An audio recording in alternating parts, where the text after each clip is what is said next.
5 August সরকারি ছুটি ঘোষণা। আগামী 5 আগস্ট ছাত্র জনতার গণ অভ্যুত্থান দিবস উপলক্ষে সরকারি ছুটি ঘোষণা আসছে। প্রধান উপদেষ্টা ডক্টর মোহাম্মদ ইউনূসের নেতৃত্বে উপদেষ্টা পরিষদে বিশেষ বৈঠকে এই সিদ্ধান্ত নেওয়া হয়েছে।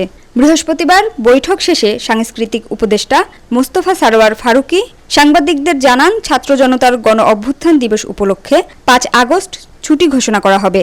এটা এই বছর থেকে প্রতি বছর পালিত হবে। ফারুকী আরও জানান, আজকের বৈঠক জুলাই নিয়ে আলোচনা হয়েছে। সেখানে কি কি কাজ করতে পারি তার পরিকল্পনা নিয়ে কাজ চলছে। 5 আগস্টকে টার্গেট করে 1 জুলাই থেকে কর্মসূচি শুরু হবে।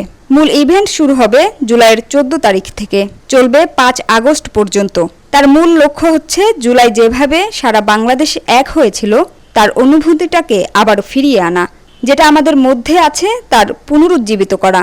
জুলাইয়ে কি কি কর্মসূচি থাকবে তা আগামী সোমবার প্রধান উপদেষ্টার প্রেস উইং থেকে ঘোষণা করা হবে বলেও জানান ফারুকী।